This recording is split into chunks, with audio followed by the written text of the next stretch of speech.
வரைஞ்சு பார்க்கவா இல்ல முதுகு தேய்க்கவா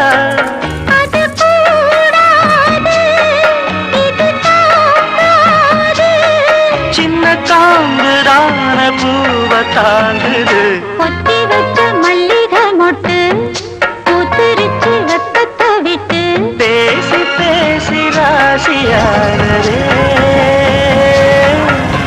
மாமன் பேர சொல்லி சொல்லி